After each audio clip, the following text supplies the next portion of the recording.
It's good. Let go. You had my love, Jesus. Hallelujah. Forevermore. Yeah. I give my life to you, Jesus.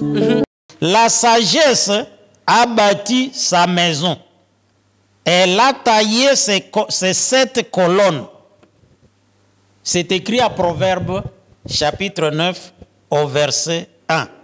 La sagesse a bâti sa maison. Elle a taillé ses 7 colonnes. Nous sommes vendredi aujourd'hui. Nous commençons bientôt le sabbat. Le dimanche, l'intervention qui va venir, c'est sur la santé. Et moi, je vais revenir le lundi soir. Ce sera pour vous parler de ces 7 colonnes que la sagesse a bâties. On dit la sagesse a bâti sa maison. Elle a taillé ces 7 colonnes. Nous allons parler maintenant de ces 7 colonnes. Quelles sont les 7 colonnes que la sagesse a taillées? Ces 7 colonnes qui permettent que le foyer soit heureux. Nous en parlerons le lundi. Je vous remercie et que le Seigneur vous bénisse.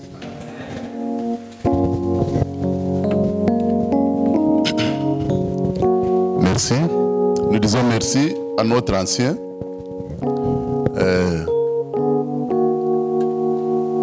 Lorsque nous mettons le Seigneur Dieu à l'épreuve, il va accomplir. Donc, continuons à prier.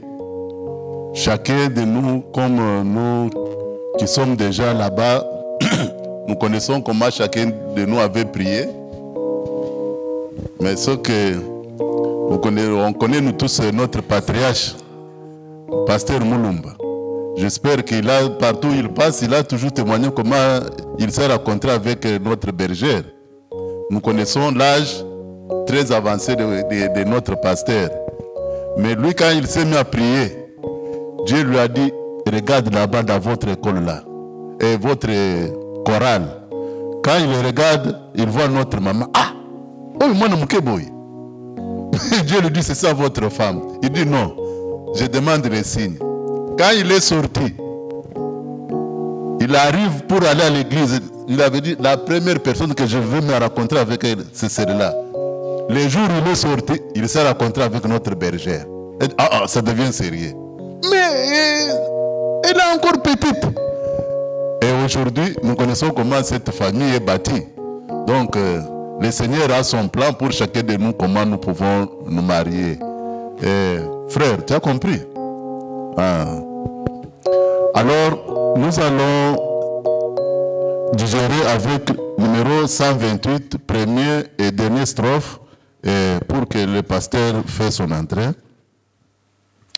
Oubliez que Dieu est le créateur de l'univers, le créateur de notre monde, le créateur de toutes choses et le créateur de toute créature dans le monde. Certaines personnes disent que vous pouvez faire confiance à la Bible sans avoir aucun doute à ce sujet. D'autres disent que non. Qui a raison? Adorer celui qui est le créateur de toutes choses. Adorer Dieu.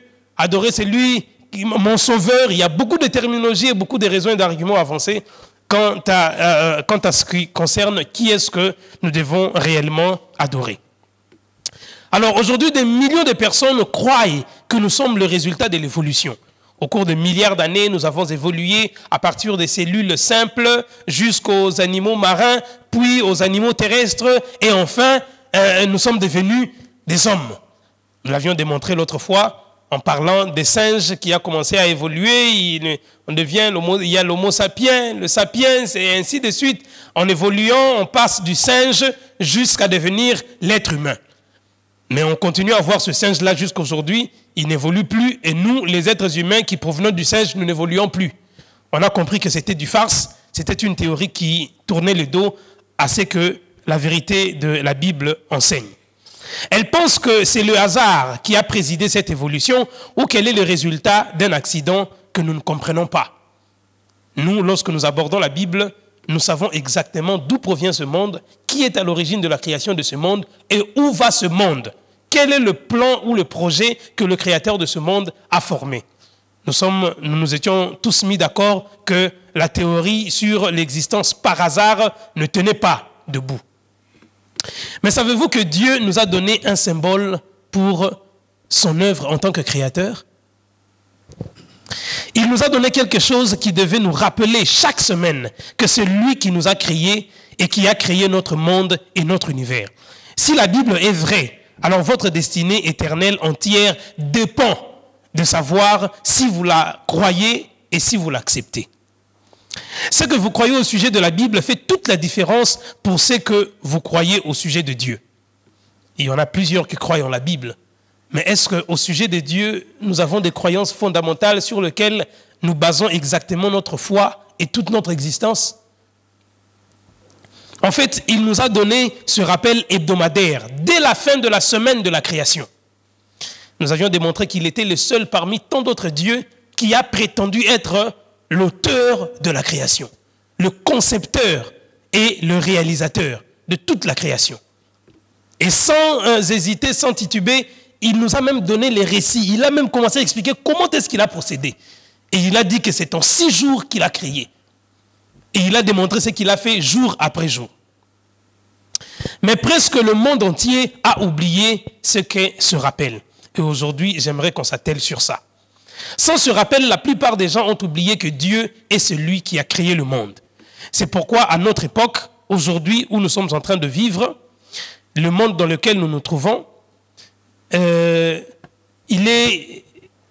nous envoyons des hommes sur la Lune pour essayer de trouver des indications sur les origines du monde. Nous envoyons des sondes qui vont jusqu'aux confins de notre galaxie afin d'aller trouver certains endroits où peuvent aussi émerger les conditions de vie telles que nous la connaissons ici sur la surface de la Terre.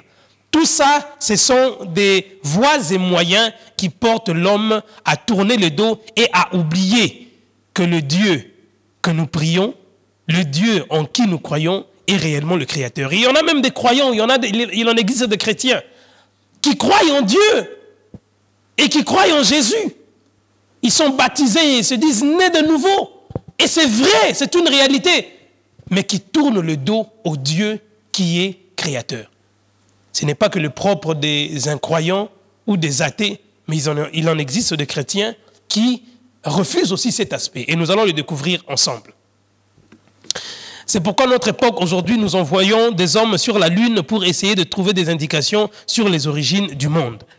Nous scrutons l'espace à l'aide des puissants télescopes, cherchant à découvrir comment notre univers a commencé.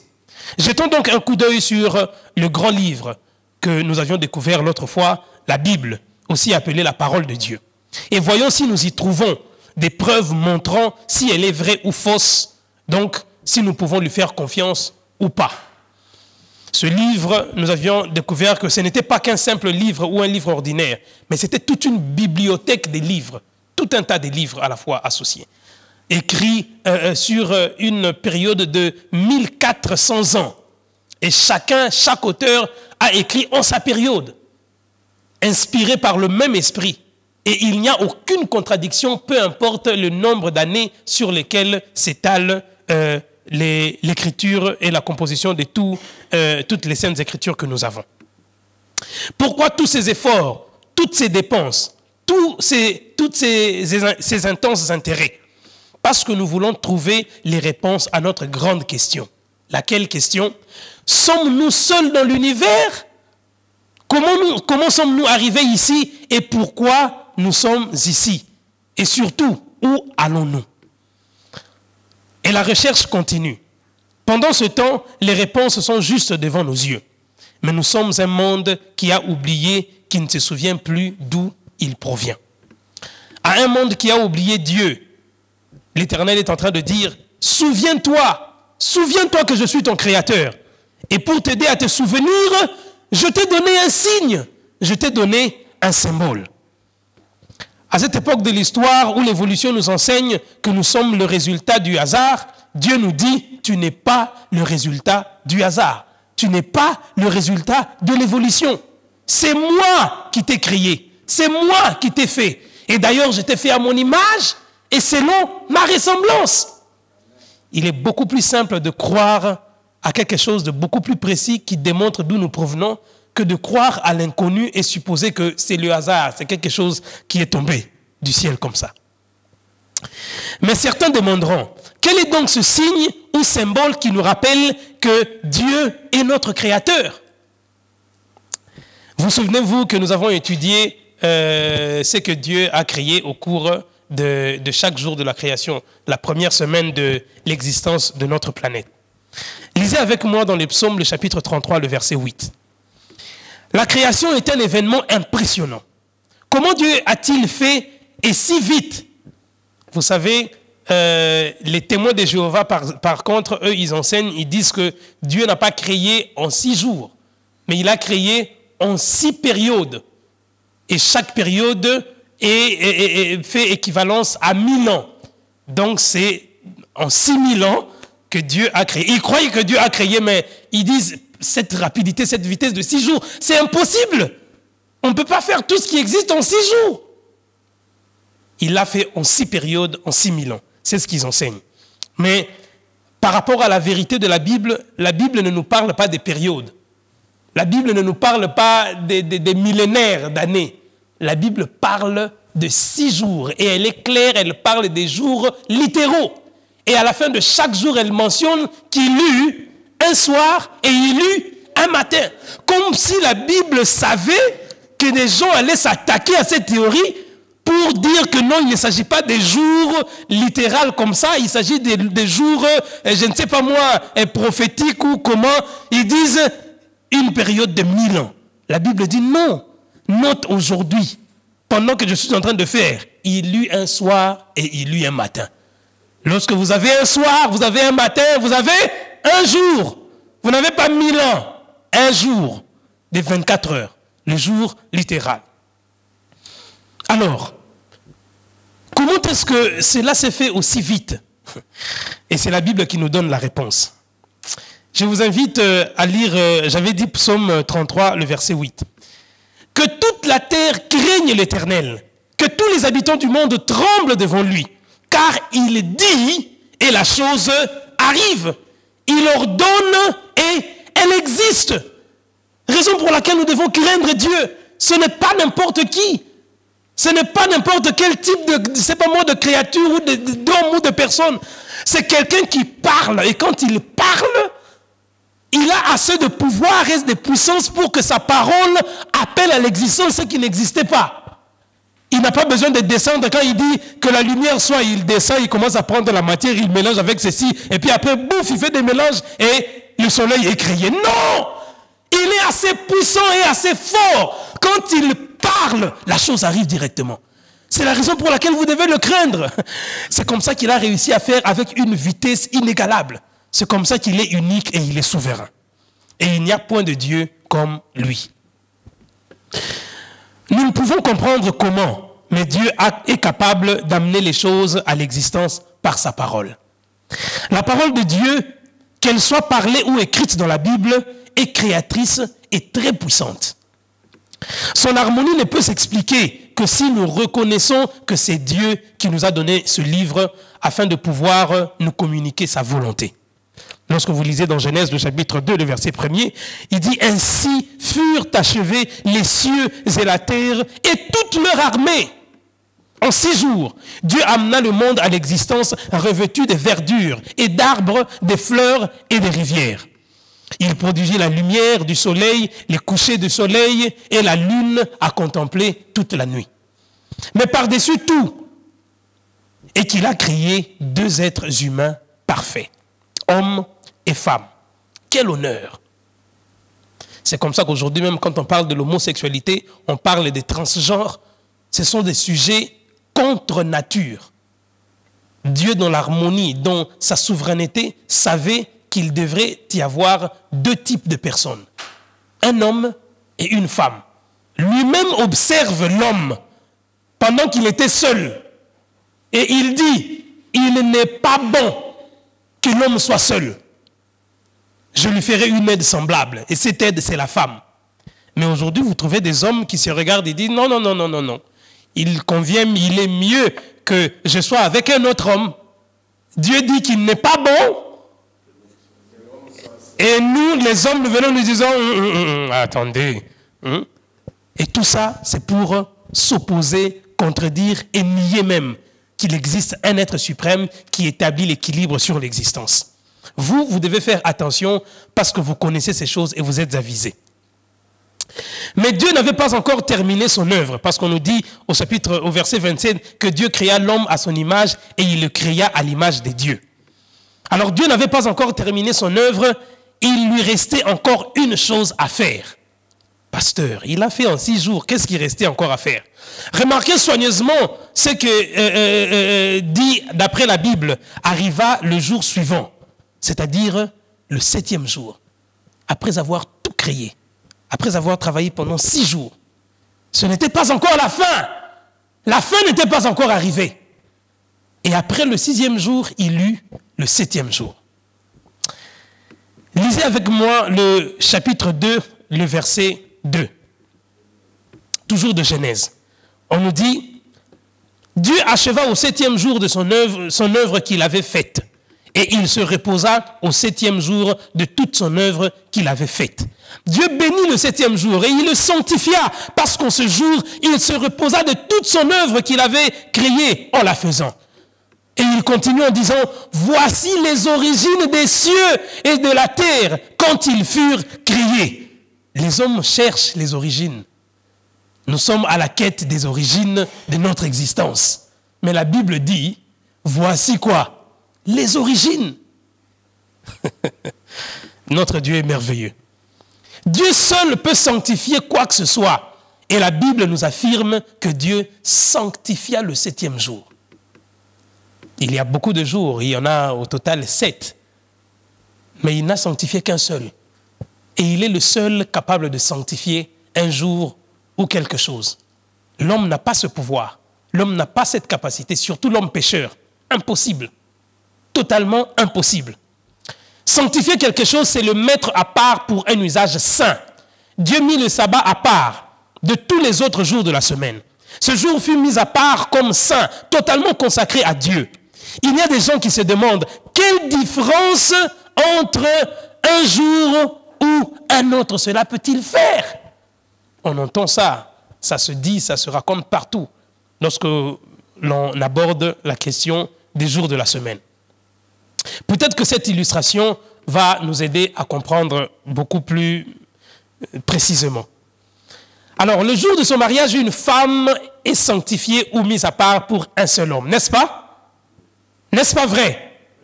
Elle est mise à part pour un seul homme. Supposons maintenant, et j'aimerais que nous puissions très bien suivre l'histoire pour que nous puissions aboutir tous à une même conclusion. Alors, supposons que ce soit le jour de votre mariage. Vous êtes tout excités et vous attendez ce jour depuis un certain temps. Vous savez, quand on se prépare pour le mariage, il y a une excitation qu'on ne peut pas décrire. C'est comme si le monde s'apprêtait à s'arrêter ce jour-là.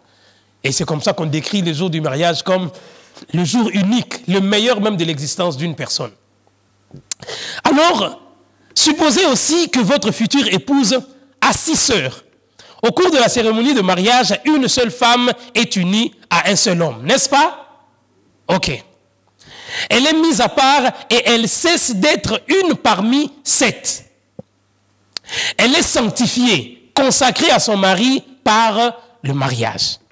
Supposons qu'après le mariage, l'une des sœurs de votre épouse dise « Quelle différence cela fait-il » Une sur 7 fera aussi bien l'affaire. Ma sœur s'est mariée et moi je suis aussi sa sœur. Alors quelle différence? Chacun de 7 sœurs est aussi bonne que l'autre. Alors vous le marié, vous l'homme, ou vous le père, ou vous les parents, ou vous les hommes qui observez, que diriez-vous à cela? Trouveriez-vous que c'est quelque chose de normal? Quelque chose de fondé? Cela ferait-il une différence pour vous? Alors, vous voyez maintenant qu'il y a une différence quand on prend l'illustration du mariage. Certainement. En tant que mari, vous pourriez dire, mon épouse a été choisie, sanctifiée et mise à part, consacrée à moi et pour moi. De même, Dieu prit un jour ordinaire de 24 heures, le 7e jour, il le choisit, il le sanctifia et le mit à part pour être consacré à lui-même. Si vous êtes d'accord qu'après avoir mis à part une femme pour un seul mari, peu importe le nombre de sœurs que cette femme a, cela doit exactement faire la différence. Alors, quand Dieu, après avoir choisi, et après avoir créé 7 jours, il dit que moi, je choisis le 7e jour, nous n'allons pas le forcer à épouser les jours qu'il n'a pas voulu épouser. Si c'était dans le cadre du mariage, on aurait eu un homme polygame. Ce serait de la polygamie. Et ce serait quelque chose d'abominable et d'anormal. Le sabbat est un jour béni et sanctifié, d'après la parole de Dieu. Ce n'est pas n'importe quel jour, mais le 7e jour. Le sabbat n'est pas le 1er jour, le 2e jour, le 3e jour. Tous les jours sont à l'Éternel, d'accord. Tous les jours sont faits par Dieu, nous sommes d'accord. Et nous pouvons prier Dieu tous les jours. Ça, c'est très bien. Mais que vous ne le vouliez ou pas, il n'en a choisi qu'un seul. Il n'a sanctifié qu'un seul. Il n'a mis à part qu'un seul. Et il a appelé mon jour à moi. Il dit le sabbat de l'Éternel. Et vous devez vous conformer à cela. Lisez avec moi dans Marc, le chapitre 2, le verset 27. Voici ce que Jésus dit à ce sujet. Le sabbat a été fait pour l'homme et non l'homme pour le sabbat. De sorte que le Fils de l'homme est maître même du sabbat. J'ai suivi un jour un pasteur de cette ville en train de s'attaquer aux adventistes du 7e jour en brandissant ce verset. Il lit comme nous avons lu avec vous, le sabbat a été fait pour l'homme et non l'homme pour le sabbat, de sorte que le Fils de l'homme est maître du sabbat. Et il dit que le Fils de l'homme, c'est vous et moi. Donc, nous sommes maîtres du sabbat. Nous pouvons choisir ce que nous voulons. Nous pouvons changer comme nous voulons. Ici, quand on parle du Fils de l'homme, on fait référence à Jésus. Jésus a été plusieurs fois identifié dans le Nouveau Testament comme le Fils de l'homme. Et à chaque fois que cette expression est utilisée dans la Bible, on fait référence à Jésus. On ne le confond pas à tous les êtres humains. Et il a exposé, c'était très bien, et toute son assemblée a crié. Et c'était un spectacle. C'était de l'ignorance. C'est comme ça que la Bible déclare que mon peuple meurt, pas à cause du péché, hein? Faute de connaissance, l'ignorance. L'ignorance détruit et vous tue. Et elle peut être pire que le péché. Dieu nous a donné le sabbat pour que nous puissions prendre le temps de nous souvenir que nous ne sommes pas le résultat de l'évolution, mais que Dieu a créé l'homme et tout le reste de notre merveilleux monde en 6 jours. Ce jour devait être un temps saint, pendant lequel l'homme et son créateur renouvelleraient chaque semaine leur engagement d'amour et de consécration l'un à l'autre. Chaque semaine, l'homme devait se souvenir que Dieu fit les cieux et la terre en 6 jours et se reposa le 7e jour. Dieu demanda à l'homme de se souvenir lorsqu'il écrivit la loi de son propre doigt. Il y a des choses sur lesquelles on peut émettre des doutes. Mais à chaque fois que vous lisez la parole de Dieu, vous voyez Dieu intervenir lui-même pour mettre un accent sur une chose. Ne discutez jamais.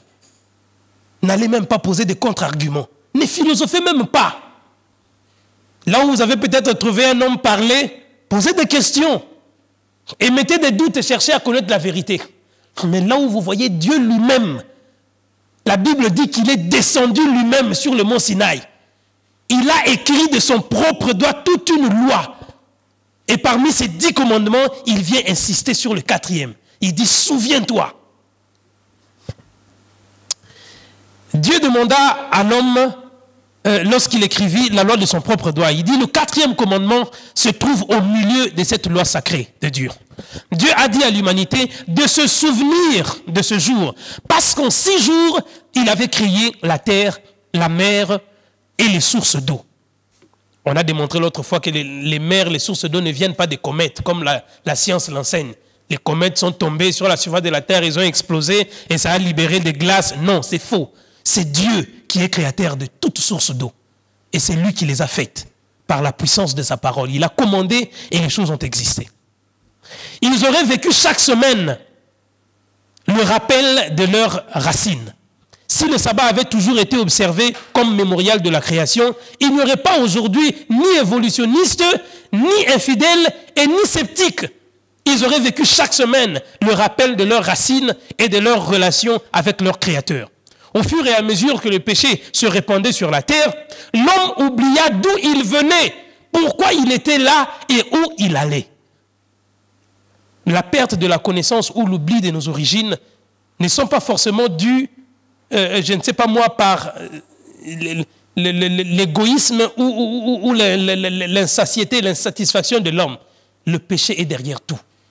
Au fur et à mesure que le péché est en train de prendre de la proportion, au fur et à mesure que le mal est en train d'évoluer, et le mal s'attaque à tous les aspects de la vie, même sur l'aspect moral, au point qu'on renonce à nos propres origines et nous commençons à chercher d'autres origines. Et personne ne trouvera les origines qu'on est en train de chercher là. Ça n'existe pas. Ça n'existe pas. Au fur et à mesure que le péché se répandait sur la terre, l'homme oublia d'où il venait, pourquoi il était là et où il allait. Et en même temps, il oublia aussi comment vivre. À l'époque de Moïse, le peuple d'Israël avait presque complètement oublié son Dieu. Il était plongé dans l'idolâtrie. Souvenez-vous qu'ils étaient en Égypte. Et ils venaient de passer plus de 400 ans. Dans certains textes de la Bible, on parle même de 425 ans. C'était plus de 400 ans. Dans d'autres recherches, les scientifiques démontrent que c'était encore bien au-delà de ce délai qui a été avancé. Imaginez, pendant plus de 400 ans, la doctrine de Dieu complètement effacée, des générations se sont succédées et l'idolâtrie a pris place parce que l'Égypte était un pays totalement polythéiste et idolâtre. Dieu les délivra miraculeusement de leurs ennemis et les conduisit au travers du désert vers la terre promise. Dans ce désert, il fit deux choses pour leur montrer ce qu'il souhaitait, ce qu'il fasse au sujet du sabbat du 7e jour qu'il avait institué lors de la première semaine de l'histoire du monde. Premièrement, Dieu leur rappela qu'il les aimait et qu'il les avait fait sortir d'Égypte. Ils ne pouvaient pas transporter suffisamment de nourriture avec eux. Alors ils murmurèrent bientôt parce que leur provision était épuisée. Ils ne semblaient pas avoir apprécié tous les miracles et toute la bonté que Dieu leur avait accordés. Et cependant, le Dieu d'amour leur fournit la nourriture nécessaire. Ça, c'est dans notre nature. Nous sommes toujours insatisfaits et nous oublions rapidement les bontés de l'Éternel. Et heureusement pour nous que la parole de Dieu déclare que les bontés de l'Éternel sont sans fin, sans limite, ne sont pas épuisées. Il les renouvelle, il prend soin de les renouveler chaque matin. Si vous avez oublié hier soir, sachez que le matin, il les avait déjà renouvelés. Et même si vous oubliez aujourd'hui, demain matin, il va encore les renouveler. Parce que c'est un Dieu d'amour. Notre Dieu nous aime d'un amour infini. Lisez avec moi dans Exode, le chapitre 16, le verset 4. L'Éternel dit à Moïse, « Voici, je ferai pleuvoir pour vous du pain du haut des cieux. Le peuple sortira et on ramassera, jour par jour, la quantité nécessaire, afin que je les mette à l'épreuve et que je vois s'il marchera ou non selon ma loi. » Dieu utilise toujours des tests. Dieu teste, il veut être sûr. Est-ce que nous sommes avec lui? Est-ce que nous lui serons obéissants? Après tout ce qu'il fait pour nous, après tout ce qu'il accomplit, est-ce que nous allons nous plier à ce que lui nous recommande de faire? Et ce jour-là au désert, il a éprouvé les enfants d'Israël. Il les a testés. Il dit, afin que je les mette à l'épreuve et que je voie s'il marchera ou non, selon ma loi. Exode 16, 4. Le pain mentionné ici est ce qui est habituellement appelé la manne. Alors le 6e jour, lorsqu'ils prépareront ce qu'ils auront apporté, ils en trouveront le double de ce qu'ils ramasseront jour après jour. Dieu est en train de dire à Moïse, je sais que je vous ai sorti de l'Égypte et que dans le désert, vous n'avez pas de quoi manger. Mais je suis votre Dieu. C'est lui qui vous a délivré. Je veux être sûr que vous me serez fidèle. Je veux être sûr que vous me serez obéissant. Je veux être sûr que vous allez vous appliquer à la parole et au commandement que moi, je vous donne. Alors voilà, je veux vous donner de quoi manger. Je veux faire pleuvoir du ciel de la nourriture pour vous. Mais voici ce que vous ferez. Chaque jour, ramassez la quantité nécessaire pour ce jour-là. Ne soyez pas gourmand pour aller prendre et aller cacher. Non, je vous en donnerai chaque jour. Vous vous réveillerez le matin et vous trouverez de la nourriture. Et vous pourrez en manger toute la journée. Mais le 6e jour, contrairement à tous les autres jours, je vais faire tomber une quantité double. Et c'est seulement ce jour-là que je vous permets de faire la provision de 2 jours. Vous prenez pour aujourd'hui et pour demain. Et je vais voir si réellement vous allez réussir à ce test. Exode 16, 6. Moïse et Aaron dirent à tous les enfants d'Israël: ce soir, vous comprendrez que c'est l'Éternel qui vous a fait sortir du pays de l'Égypte. La manne apparaissait la nuit lorsque la rosée se déposait. Le matin suivant, lorsque la rosée s'était évaporée, la manne recouvrait le sol. Le peuple sortait et la ramassait au cours des premières heures de la matinée. Vers midi, ce qui restait de manne sur le sol disparaissait. Mais attendez, vous allez voir maintenant ce qui s'était passé le 6e jour. Allez au verset 21. Tous les matins, chacun ramassait ce qu'il fallait pour sa nourriture. Et quand venait la chaleur du soleil, cela fondait. Alors le 6e jour, ils ramassèrent une quantité double de nourriture, 2 omers pour chacun. Tous les principaux de l'assemblée vinrent le rapporter à Moïse. Et Moïse leur dit: c'est ce que l'Éternel a ordonné. Demain est le jour du repos, le sabbat consacré à l'Éternel. Faites cuire ce que vous avez à faire cuire. Faites bouillir ce que vous avez à faire bouillir. Et mettez en réserve jusqu'au matin tout ce qui restera. En ce qui concerne le 7e jour, Moïse dit: mangez-le aujourd'hui, car c'est le jour du sabbat. Aujourd'hui, vous n'en trouverez point dans la campagne. La manne ne tombera pas du ciel. Alors pendant 6 jours, vous en ramasserez, mais le 7e jour, qui est le sabbat, il n'y en aura point. Le verset 25 et 26. La plupart des gens firent ce que Dieu avait commandé. Mais quelques-uns sortirent le sabbat pour ramasser la manne. Il y a toujours des comment on les appelle, hein? Les rebelles. Hein? On vous dit, écoutez, des incrédules. Vous ramassez aujourd'hui, ne prenez pas pour 2 jours. C'est lundi, prenez pour aujourd'hui. Il y en a assez pour aujourd'hui. Demain, il y en aura. Et il y en avait qui avaient quand même gardé. Et quand ils se réveillent le matin, ils trouvent que ça avait pourri. Et quand ils sortent dans la campagne comme ça, ils trouvent qu'il y en avait. Ah, c'est vrai, hein?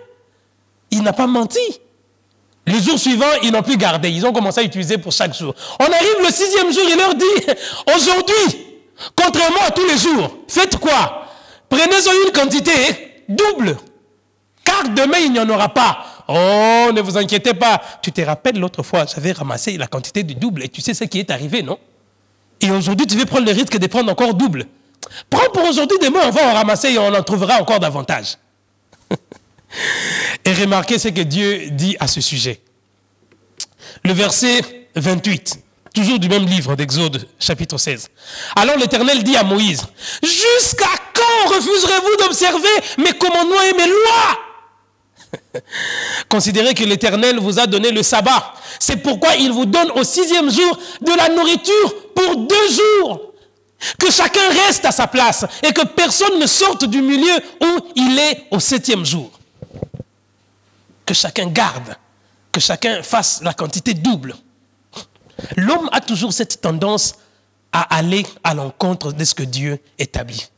Et c'est ce que nous sommes en train de vivre aujourd'hui. C'est la raison pour laquelle il y a la guerre à l'Est. On tue les frères, on tue les sœurs, on tue les femmes enceintes. Hein? On est en train de les éventrer, on est en une cruauté impossible. Si seulement chacun pouvait suivre le commandement de Dieu en disant: tu ne commettras pas de meurtre, tu ne tueras pas. Si seulement on pouvait suivre ce commandement, est-ce qu'on parlerait de guerre aujourd'hui? À chaque fois que l'homme tourne le dos au commandement de Dieu, il y a des catastrophes désastreuses qui s'abattent sur l'humanité. C'est la preuve que nous ne pouvons pas vivre sans la loi de Dieu. Nous ne pouvons pas vivre sans les commandements de Dieu. Nous ne pouvons pas vivre sans celui qui connaît l'équilibre de l'existence. C'est comme ça qu'il nous les présente comme une loi morale. La loi a été abolie à la croix. Vous nous parlez de la loi, elle a été abolie. On a... Bon, je peux comprendre. C'est vrai qu'il y a des lois qui sont passées quand même. Les lois sacrificielles, elles sont quand même passées, n'est-ce pas? Est-ce qu'aujourd'hui, on va encore immoler des boucs et puis tout ça? Je comprends, mais quand vous parlez même contre la loi morale, vous dites que la morale a été abolie. Donc, vivons comme des gens qui sont comment? Des immoraux. Si la loi a été abolie, il n'y a plus de morale. Donc, nous sommes tous des immoraux. Et c'est comme ça qu'il y a des rebelles. C'est comme ça qu'il y a des voleurs. C'est comme ça qu'il y a des menteurs. C'est comme ça qu'il y a des criminels. Pourquoi? Parce que nous avions fait le choix de mener une vie immorale. Il n'y a plus de morale. Qu'est-ce que vous voulez? Elle a été crucifiée à la croix, abolie par Jésus lui-même. Et j'imagine Jésus, à chaque fois qu'il entend les gens faire ce genre de déclarations, comment il en souffre. Parce que lui-même déclare clairement, il dit, ne croyez pas que je sois venu pour abolir la loi ou les prophètes. Je ne suis pas venu pour les abolir, bien-aimés. Je suis venu pour les accomplir. Et pour que vous soyez sûrs que je ne suis pas venu pour ce travail-là, sachez-le, qu'aussi longtemps que les cieux et la terre subsisteront, il ne sera retranché de cette loi pas un seul trait, aucun iota, jusqu'à ce que tout soit accompli, tout soit arrivé. Le sabbat fut institué à la création et observé par le peuple de Dieu avant son arrivée au mont Sinaï, où Dieu lui donna les 10 commandements. Au cours du 3e mois de l'Exode, Dieu amena son peuple au mont Sinaï. Là, il apparut à Moïse et lui donna un message à transmettre au peuple. Vous pouvez le trouver dans le chapitre 19, le verset 5. Maintenant, si vous écoutez ma voix et si vous gardez mon alliance, vous m'appartiendrez entre tous les peuples, car toute la terre est à moi. Vous serez pour moi un royaume de sacrificateurs et une nation sainte. Voilà les paroles que tu diras aux enfants d'Israël. Le verset 5 et 6. Dieu avait fait une magnifique promesse à son peuple. S'il gardait ses lois et ses commandements, il serait un peuple à part et une nation sainte. L'un de ces commandements fut donné pour s'assurer que son peuple n'oublierait jamais sa relation avec son Créateur. En fait, ce commandement commence par les mots « souviens-toi ». On ne se souvient que de ce qu'on peut oublier. Le commandement le plus oublié de tous les commandements, de tous les 10 commandements, comme par comble, comme par coïncidence, c'est le seul commandement qui commence par le mot « souviens-toi ». Souviens-toi du jour du sabbat pour le sanctifier. Tu travailleras 6 jours et tu feras tout ton ouvrage.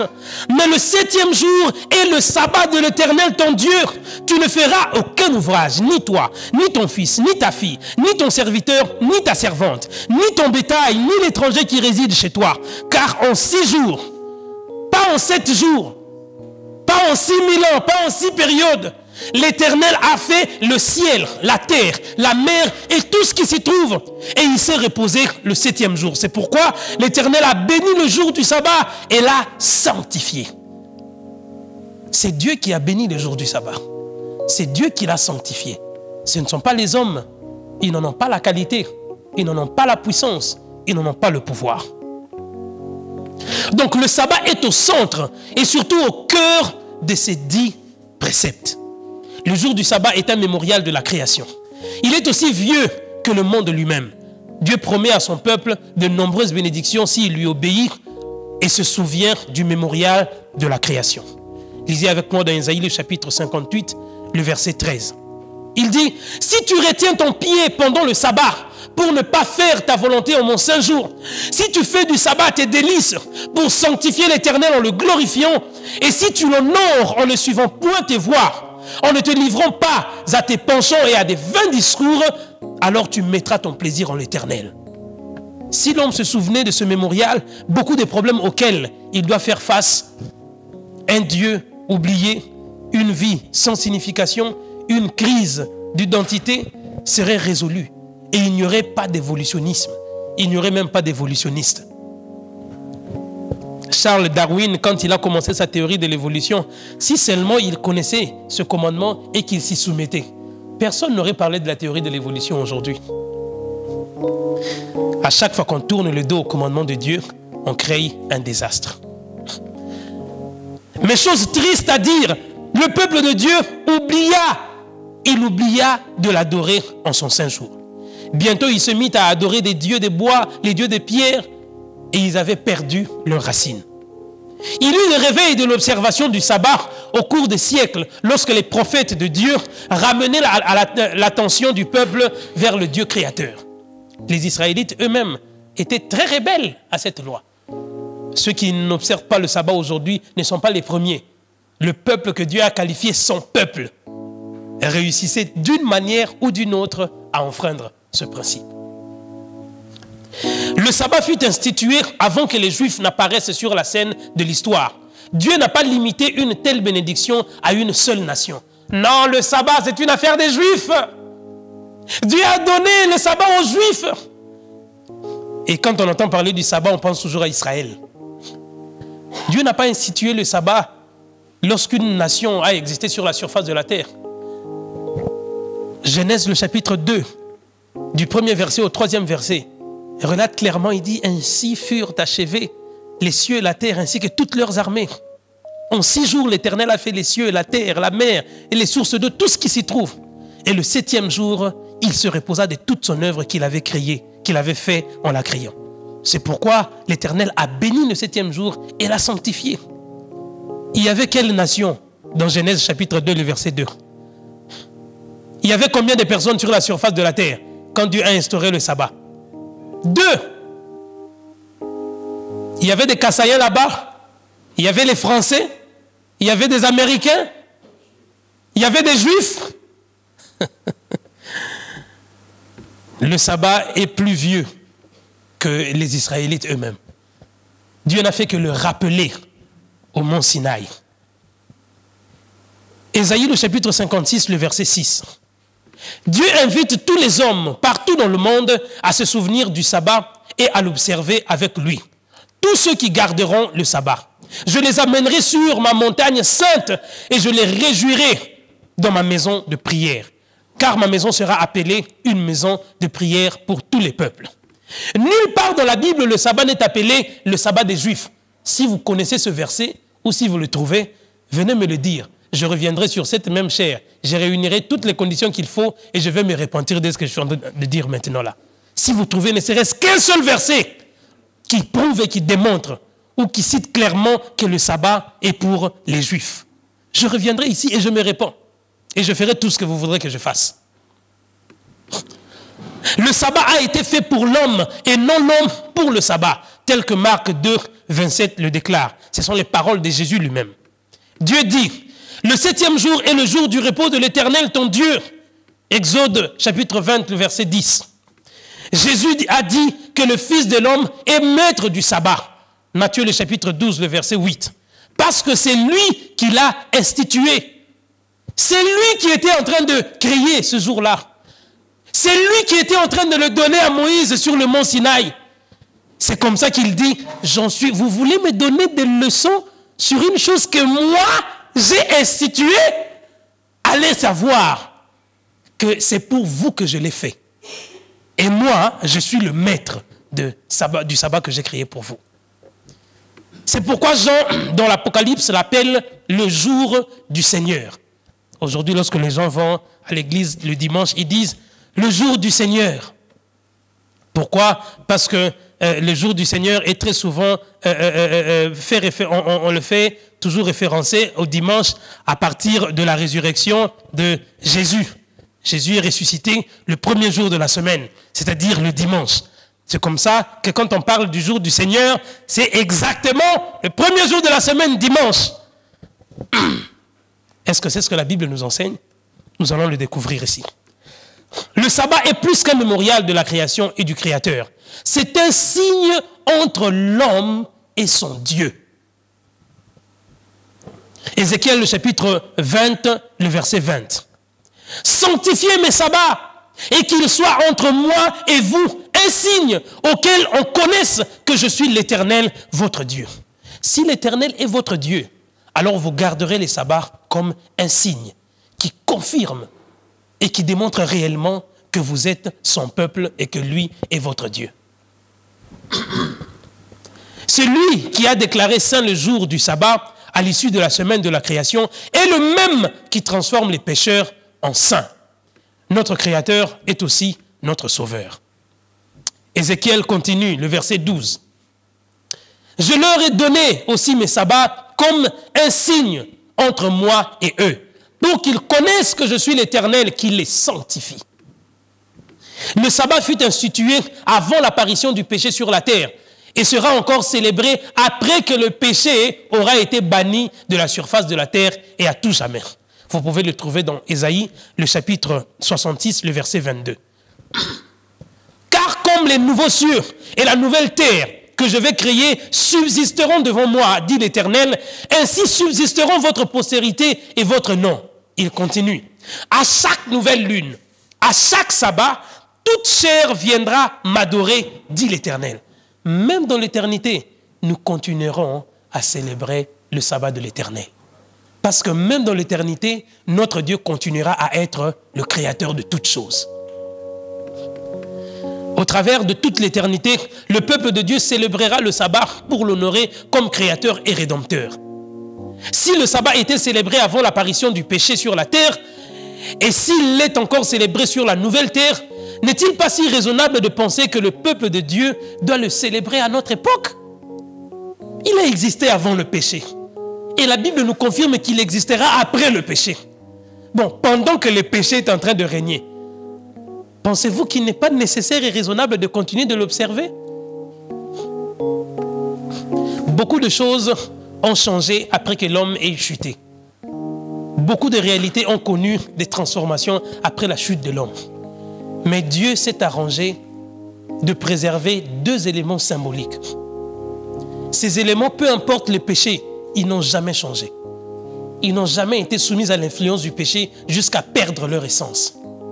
C'est le sabbat. Il a existé avant, il existera après. Le jardin d'Éden, nous le connaîtrons encore une fois de plus. Dieu l'a préservé, Dieu l'a réservé, Dieu l'a mis quelque part. Il l'a caché. Mais un jour, quand il rétablira toutes choses, nous vivrons dans un monde comme à l'origine. Et ça sera quelque chose de merveilleux. Le péché n'a pas pu changer l'essence même du sabbat. Changer l'essence du sabbat, c'est changer même la nature de Dieu. Il n'est plus créateur. Si nous posons des questions sur Dieu et sur le sabbat, nous pouvons regarder comment Jésus a traité les choses à ce sujet. Luc nous rapporte ce que Jésus faisait le jour du sabbat. Vous pouvez le trouver dans Luc, le chapitre 4, verset 16. Il se rendit à Nazareth où il avait été élevé et entra selon sa coutume dans la synagogue le jour du sabbat. Il se leva pour faire la lecture. Luc, le chapitre 4, verset 16. La Bible nous dit que c'était la coutume de Jésus. C'était son habitude. Il n'a pas violé le sabbat, il n'est pas allé le faire le premier jour de la semaine, il ne l'a pas fait le dimanche ou le mercredi. Il priait Dieu. La Bible démontre clairement que tout le matin, le Christ priait et tard dans la nuit, il priait encore. On peut prier Dieu chaque jour. Mais l'habitude, la recommandation de Dieu concernant le 7e jour, le Christ l'a observé et il en a fait même toute une coutume. De nombreux dictionnaires disent le sabbat est le 7e jour de la semaine, samedi. Et même tout à l'heure, vous pouvez taper pendant que je parle, allez googler, tapez sur Google. Le 7e jour de la semaine, le sabbat. On va vous donner les indices et on va vous dire quel jour correspond au sabbat et quel jour correspond au 7e jour. Si ce jour avait été changé ou oublié entre l'époque d'Adam et celle de Moïse, Dieu aurait remédié à cela en rédigeant les commandements au mont Sinaï. Si ce jour avait été perdu entre l'époque de Moïse et celle de Jésus, Jésus aurait certainement remédié à cela. Et si ce jour avait été perdu du vivant des apôtres, ils auraient certainement écrit quelque chose à ce sujet. Mais rien n'a changé. Bien entendu, les Juifs qui gardent toujours un compte exact de l'écoulement du temps continuaient à adorer Dieu le 7e jour de la semaine, c'est-à-dire le samedi. L'identité du jour du repos ne fut jamais remise en question pendant la vie terrestre de Jésus. Nulle part vous trouverez Jésus aborder la question du sabbat et parler de façon négative ou de façon à le dénigrer. Nulle part. Si vous en trouvez aussi, amenez-moi cette preuve-là. Je reviendrai ici et je vais me repentir. Les rabbins avaient déformé l'observation du sabbat en instituant des ordonnances difficiles et gênantes. Jésus s'efforça d'éliminer ces exigences inventées par les hommes et de montrer la véritable signification de l'observation du sabbat. Et lorsqu'on accusa Jésus de transgresser le sabbat parce qu'il guérissait des malades, ce jour-là, il répondit, lorsque vous lisez dans Matthieu le chapitre 12, le verset 12, « Il est donc permis de faire du bien les jours de sabbat. » C'est comme ça que je m'oppose toujours à ceux qui viennent dans l'église pour ajouter des lois, des principes et beaucoup de règles tout autour de la foi et du salut d'une personne. Il n'y a aucune condition à s'approcher de Dieu. Ça n'existe pas. Pour approcher de Dieu, il faut être comme ça, il faut être comme ça. Ça n'existe pas. Et c'est ce que les rabbins juifs avaient fait. C'est ce que les pharisiens avaient fait. Et c'est comme ça qu'ils étaient tombés dans le légalisme. Lorsque vous commencez à rajouter autour du salut, autour de la présence de Dieu, ceux qui viennent à l'Éternel, ne venez pas comme ci, ne venez pas comme ça, ne faites pas ceci, ne faites pas cela. Vous tombez dans le légalisme, exactement comme les pharisiens les avaient fait. Et Jésus, lorsqu'on l'accusait, on ne l'accusait pas parce qu'il avait violé le sabbat. Il n'avait pas observé le premier jour ou le troisième jour. Il observait le septième jour. Seulement on l'attaquait pour ce qu'il faisait le septième jour. Il n'avait jamais violé le sabbat. Et on l'attaquait parce qu'on comprenait très mal la notion du sabbat. Il guérit et on vient, on l'attaque, on dit « Pourquoi tu guéris? Le jour du sabbat, il ne faut rien faire. Même pas guérir quelqu'un qui est malade. » Alors il était mieux d'obéir aux principes que les hommes avaient établis jusqu'à tordre le sens même du sabbat, au point que les gens ne trouvaient même plus la beauté et la merveille qui se trouvait dans ce saint jour. Et c'est comme ça que le Christ leur répond en disant, écoutez, faire le bien le jour du sabbat n'est pas un péché. Vous comprenez mal ce que signifie observer le sabbat. La Bible nous dit que Jésus guérissait et servait le jour du sabbat. S'il vous arrive de faire un bien, de rendre service le jour du sabbat, de poser un bon acte, un bon geste, faites-le. Vous n'avez péché contre personne. Par contre, à cause de vos œuvres, les hommes qui voient glorifieront le nom de l'Éternel. Le sabbat est destiné à nous guérir, à nous libérer de notre culpabilité, de nos préjugés, de notre égoïsme, à nous donner la paix du cœur. Il est destiné à restaurer en nous l'image de Dieu et à diriger nos regards vers notre Créateur. Telle est l'œuvre que Jésus est venu faire et que ses disciples firent après lui et que nous sommes en train de faire encore aujourd'hui. La signification de l'observation du sabbat fut démontrée par les disciples de Jésus après sa mort. En ces moments de crise, les amis de Jésus se reposèrent selon le commandement, remettant à plus tard l'onction du corps de Jésus jusqu'à ce que le sabbat soit terminé. Lorsque vous lisez dans Luc, le chapitre 23, le verset 54, on nous dit « C'était le jour de la préparation. Le sabbat allait commencer. Les femmes qui étaient venues de la Galilée avec Jésus accompagnèrent Joseph et virent le sépulcre et la manière dont le corps de Jésus y fut déposé. Et s'en étant retournées, elles préparèrent des aromates et des parfums. Puis elles se reposèrent le jour du sabbat, selon la loi. Selon la loi de Dieu, pas la loi des Juifs. La veille du sabbat, leur espoir en Jésus s'était effondré. Elles l'avaient vu mourir d'une mort horrible sur la croix. Leurs rêves et leurs espoirs gisaient maintenant dans un tombeau obscur. Elles voulaient oindre son corps mort. Alors le premier jour, lorsque vous lisez dans Luc, le chapitre 24, le verset 1er, on nous dit « Le premier jour de la semaine, elles se rendirent au sépulcre de grand matin, portant les aromates qu'elles avaient préparés. » Alors j'aimerais qu'on examine de nouveau les événements de ces 3 jours mémorables de la mort de Jésus. J'ai déjà plusieurs fois développé les différents courants concernant la mort de Jésus. Et aujourd'hui, j'aimerais qu'on aborde les événements spéciaux qui se sont produits pendant ces 3 jours de sa mort. Le premier élément, vendredi, les femmes préparèrent des aromates et des parfums. Le deuxième jour, le samedi, le jour du sabbat, Jésus se reposa dans la tombe et ses disciples se reposèrent aussi. Et le troisième élément, c'est-à-dire dimanche, le premier jour de la semaine, Jésus ressuscite des morts. Les femmes viennent oindre son corps. Il ne peut y avoir aucun doute pour savoir quel jour était le jour du sabbat au moment de la mort de Jésus. Et il n'y a même pas de confusion à faire là-dessus. On nous dit clairement que c'est le vendredi. Il est mort. Le samedi, on se reposa. Les femmes qui préparaient les parfums, les aromates pour aller embaumer son corps, elles se reposèrent. Les disciples, ils allaient se reposer aussi. Et Jésus lui-même dans la tombe s'est reposé. Et le troisième jour, qui est le premier jour de la semaine, troisième jour de sa mort et premier jour de la semaine, Jésus ressuscita. Et beaucoup de gens disent que si nous célébrons le dimanche, si nous prions le dimanche, si vous posez la question à tous qui prient le dimanche, pourquoi vous priez le dimanche?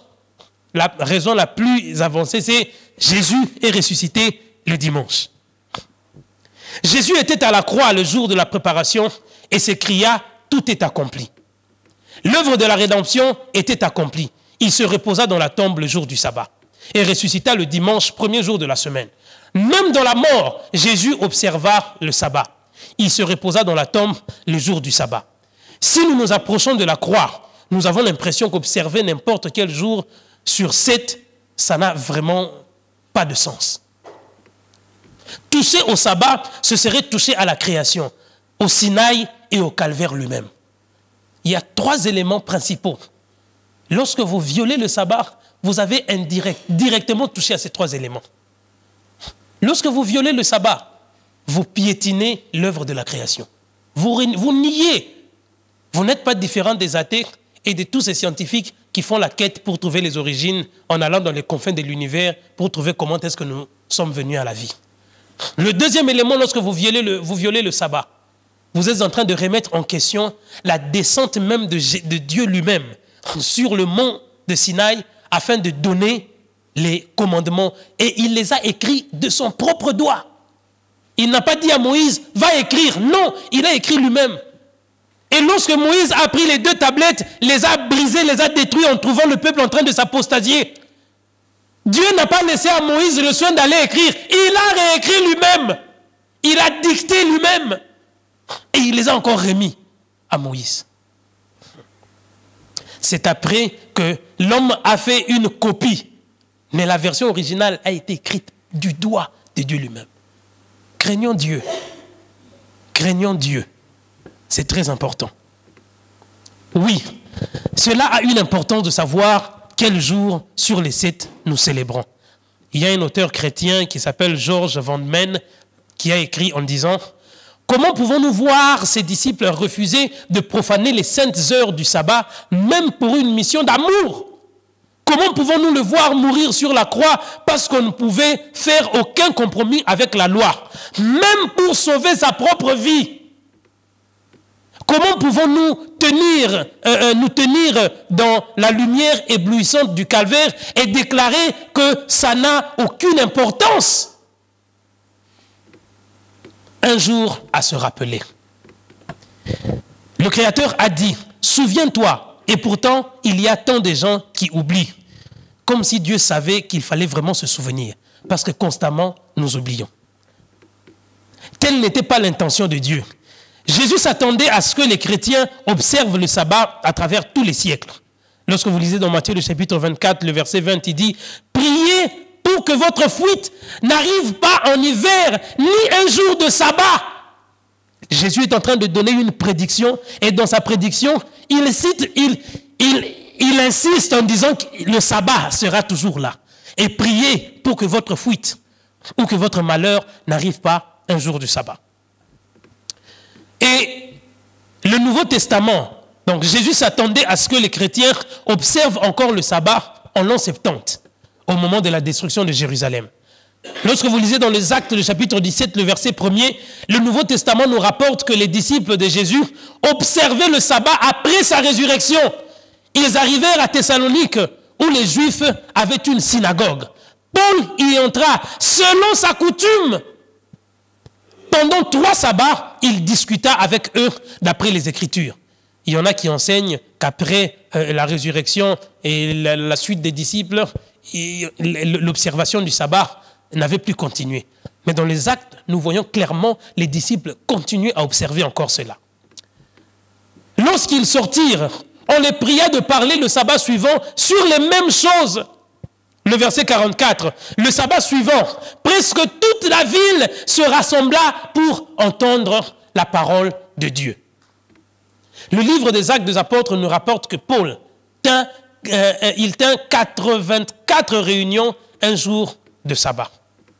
Le sabbat est comme un fil d'or qui court de la Genèse à l'Apocalypse. Ce dernier livre nous décrit ceux qui sont prêts à rencontrer Jésus lors de son second avènement. Lisez avec moi dans Apocalypse chapitre 14, verset 12.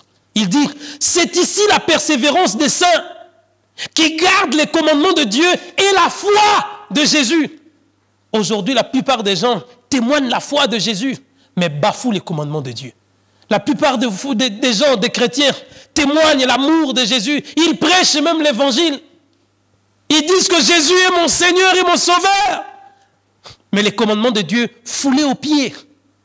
Apocalypse, qui révèle les choses des temps à venir, qui sont les derniers jours de l'existence de l'humanité. Il dit qu'en ces temps-là, il y aura un peuple qui gardera les commandements de Dieu et la foi de Jésus. Pas l'un sans l'autre. Vous gardez les commandements de Dieu, vous n'avez pas la foi en Jésus, vous êtes perdu. Vous avez la foi en Jésus, mais vous bafouez les commandements de Dieu, vous êtes perdu. Pas l'un sans l'autre. Et Jésus a dit dans Jean le chapitre 14, verset 15, « Si vous m'aimez, gardez mes commandements. » Et l'un de ces commandements nous dit, « Souviens-toi du jour du sabbat. » Le 4e commandement. Si vous aimez Jésus, je crois qu'à partir de ce soir, vous devez commencer à vous souvenir aussi de ce commandement. Si nous adorons Dieu, notre Créateur, chaque semaine, le sabbat du 7e jour, nous n'oublierons jamais d'où nous venons, ni qui nous a créés, ainsi que le monde qui nous entoure. Si nous observons le sabbat chaque semaine, nous n'aurons jamais besoin de nous demander qui nous sommes, car nous saurons que nous sommes les fils et les filles de Dieu, le roi de l'univers. Nous n'aurons jamais besoin de nous demander comment nous sommes arrivés où nous sommes, car nous saurons que Dieu a voulu que nous puissions être créés. Le même Jésus qui nous demande de nous souvenir étend ses mains vers nous. Et il étend ce soir même. Et il les étend maintenant même. Les mêmes mains qui furent clouées à la croix. Les mêmes mains qui ont reçu des métaux qui ont percé, où le sang a coulé. Il est en train d'étendre les mêmes mains. Et il dit, viens et suis-moi. Il ne présente pas les mains d'un homme qui n'a jamais travaillé. Il ne présente pas les mains d'un homme qui enseigne la banalité aux gens. Mais ce sont les mains qui ont payé le prix fort, afin que vous et moi aujourd'hui puissions par don gratuit et par grâce obtenir ce que nous n'étions pas capables d'obtenir par nous-mêmes. Il est vrai que ce n'est pas en observant la loi que nous obtenons le salut, car nous sommes sauvés par grâce au moyen de la foi. Mais la parole de Dieu continue en disant, Jacques est en train de dire que montre-moi ta foi sans les œuvres, et moi, par mes œuvres, je te montrerai ma foi. Car la foi sans œuvre est morte. Vous ne pouvez pas prétendre avoir la foi en Jésus. Vous ne pouvez pas prétendre avoir la foi parce que vous êtes incroyant. Si au préalable, vous bafouez ce qui en fait l'évidence. L'évidence de la foi se manifeste par ses œuvres. Et les œuvres se démontrent par les commandements de Dieu. Il n'y a pas autre chose. Et l'un de ces commandements dit, souviens-toi du jour du repos pour me sanctifier. Tu travailleras pendant 6 jours et tu feras tout ton ouvrage. Tu travailleras le dimanche, tu travailleras le lundi, le mardi, le mercredi, le jeudi, le vendredi. Mais le 7e jour, le samedi, c'est mon jour à moi. J'aimerais que tu te souviennes de ce jour. Tu dis que tu m'aimes, tu dis que tu me crains, tu dis que tu crois en moi, tu dis que tu me suis partout où je t'emmène. Souviens-toi de ce jour et sanctifie-moi en ce jour-là. Les hommes sont venus et ils ont changé. Le péché est venu et a tout transformé. Le Satan est arrivé et a inspiré des hommes juste pour tourner le dos au Créateur. Il leur a donné un autre jour que le jour du sabbat. Vous lirez dans toute la Bible de Genèse en Apocalypse, nulle part il est écrit que le premier jour, le dimanche, est le jour du sabbat. Nulle part vous ne le lirez. Mais seul le 7e jour, le jour de l'Éternel. Ce n'est pas du légalisme. Ce n'est pas l'attachement aux œuvres. Mais c'est de l'amour. C'est par amour que nous obéissons et c'est par amour que nous pratiquons ces commandements. Jésus dit que si vous m'aimez, gardez mes commandements. Si vous ne les gardez pas, ça veut dire que vous ne l'aimez pas. Est-ce que tous ceux qui prient le dimanche, est-ce que Dieu ne les entend pas? Oui, il les entend. Est-ce qu'il n'y a pas de miracles? Oui, il y en a. Ils donnent des offrandes, ils les louent. Oui, ils le font. Mais ce que la Bible dit, c'est que Dieu n'a sanctifié qu'un seul jour. Vous pouvez le prier n'importe quel jour. Il ne va pas refuser de recevoir vos louanges. Vous pouvez faire des bonnes actions tous les jours que vous voulez. Il ne va pas les refuser. Dieu n'a pas besoin d'un jour pour accomplir un miracle. Mais ce jour est le seul que lui a sanctifié. Et le seul que lui a béni. Voulez-vous ce soir suivre ce que les hommes ont établi ou ce que Dieu, dans toute sa parole démontrée, nous invite à observer? Voulez-vous observer le premier jour de la semaine, dimanche? Ou êtes-vous conscient aujourd'hui qu'un Dieu d'amour, le créateur de toutes choses, mon créateur, pas seulement mon créateur, mais mon sauveur, car lorsque j'avais péché, au lieu de me traiter dans toute sa rigueur, au lieu de me punir et de me condamner parce que j'avais réellement péché, mais il m'a traité dans tout son amour. Et il me dit ce soir, souviens-toi. Allez-vous suivre ce Dieu ou allez-vous suivre ce que les hommes ont établi? Si ce soir vous vous dites, Seigneur, je ne savais pas que tu accordais une telle importance à ce jour. Je pensais que tous les jours étaient les mêmes. Mais aujourd'hui, je réalise que toi, tu accordes une grande importance à ce jour. C'est comme ça que moi aussi, peut-être que je ne le savais pas. Peut-être que c'était par ignorance. Mais ce soir, je prends la décision. Pas comme un homme, pas poussé par un homme, pas parce que le pasteur Jérémie l'a dit, mais parce que j'ai entendu et que c'est sorti de ta propre parole. De commencer à respecter ce jour, de commencer à célébrer ce jour, de commencer à considérer ce jour comme un jour unique et particulier. Si tu es ici et que tu fais cette prière, tu prends cette décision, lève-toi là où tu es et nous allons prier.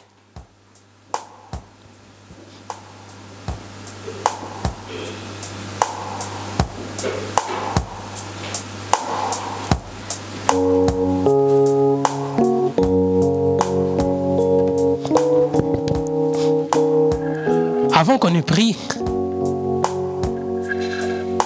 j'aimerais rajouter quelque chose de plus. Vous croyez que c'est le 7e jour. Vous croyez que c'est le sabbat de l'Éternel. Depuis tout ce temps, vous n'en aviez peut-être pas entendu parler. Mais vous croyez au Seigneur Jésus. Mais vous avez découvert qu'aujourd'hui, il y a un élément supplémentaire. Et vous vous dites qu'au Éternel Dieu, je ne veux pas que me limiter à croire. Je ne veux pas me limiter qu'à accepter. Je ne veux pas me limiter qu'à l'observer dans ma maison. Mais je vais appartenir à cette grande famille mondiale qui observe déjà ce jour. Ton peuple à toi, qui respecte déjà ses commandements. Et je vais me joindre à eux. Je veux faire partie de cette grande famille. Afin que lorsque tu compteras ton peuple, ceux-là que tu as mis à part, à qui tu as donné le signe pour marquer la différence entre ton peuple et les autres peuples. Et qu'aujourd'hui, ce soir, je prends cette décision pour appartenir à cette grande famille, pour communier avec mes frères et sœurs qui déjà observent ce commandement, afin qu'ensemble, nous puissions former encore un peuple nombreux qui garde tes commandements et qui témoignent leur foi en Jésus. Si tu es ici et que tu prends aussi cette décision, je te prie d'avancer ici devant.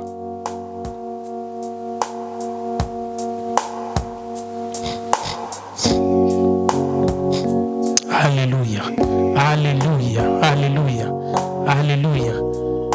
J'aurais bien voulu encourager mon frère avec des acclamations. Est-ce qu'il y a quelqu'un d'autre qui s'est dit, moi aussi je veux m'ajouter, je veux m'associer, je ne veux pas qu'il soit seul, je veux aussi me rajouter. Parce qu'aujourd'hui, Dieu dans les annales célestes est en train d'inscrire mon nom. Alléluia. Oh, que Dieu soit loué.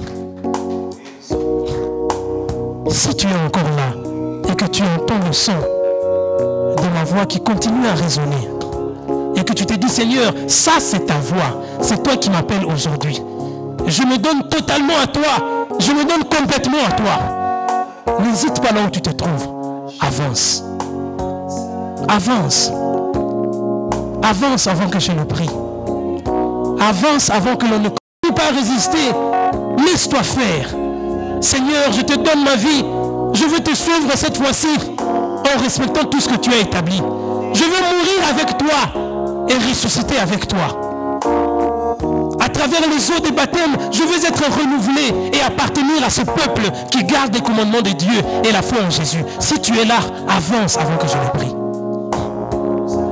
Avance avant que je ne prie. N'attends pas demain. Demain pourrait être tard. Ne dis pas que je prendrai cette décision demain. Je veux m'ajouter à cette liste demain. Demain peut être trop tard. Ne remettez jamais à demain ce que vous pouvez faire aujourd'hui. Si tu es là avant que je ne prie, avance.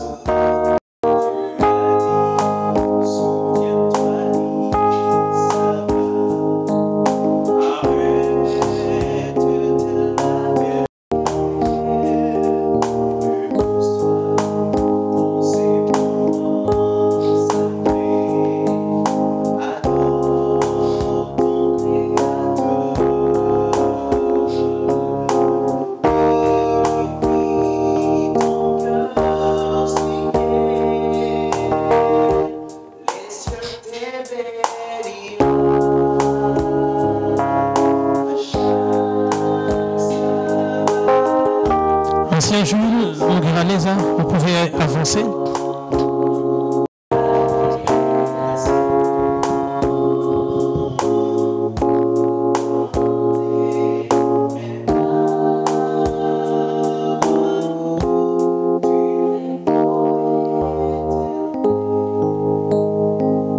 Grand Dieu, nous te bénissons pour ton grand amour envers chacun de nous, tes enfants ici présents.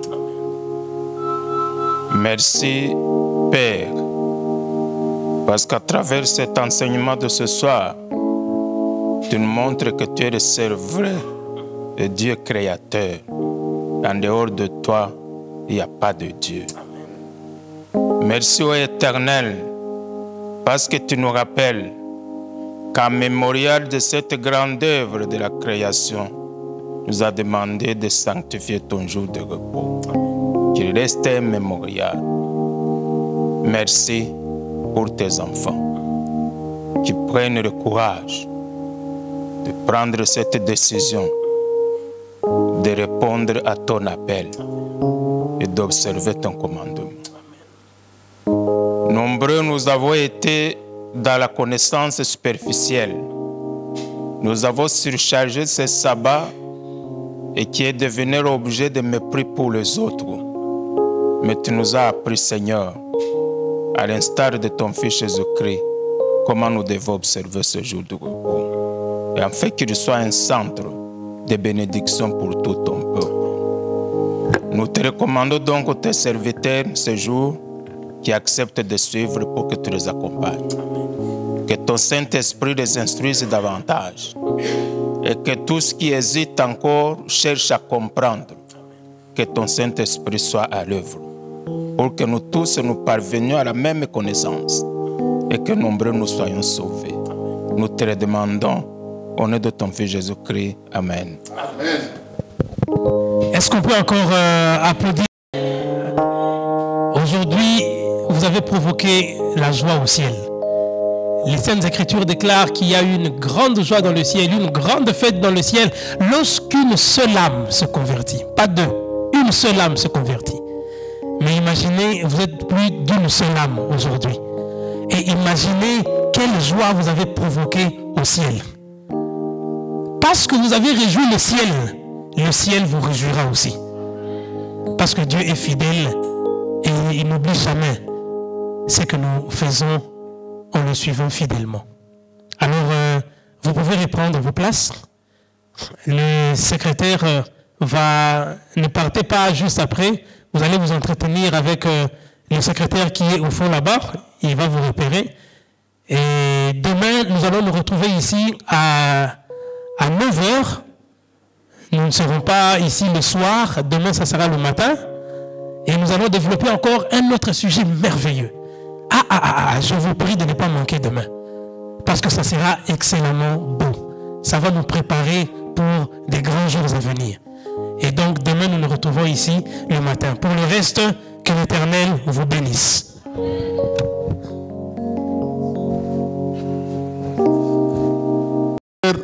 Vous avez prié pour un frère qui était au bout, esclave de l'hôpital. Avec la prière là, ancien Tobolol, je t'avais enregistré hier. Tu sais ça? J'ai enregistré votre prière. J'ai envoyé au malade. Pendant que le berger parlait avec moi, je ne vois pas le message qui entre. Merci, votre Dieu m'a sauvé. Je suis maintenant à la maison. Qu'est-ce qu'on peut dire? Amen. Nous disons aussi merci à nos diacres.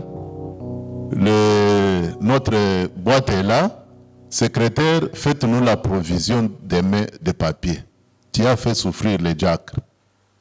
Pour aujourd'hui, d'une manière spéciale, on va sortir en chantant 505.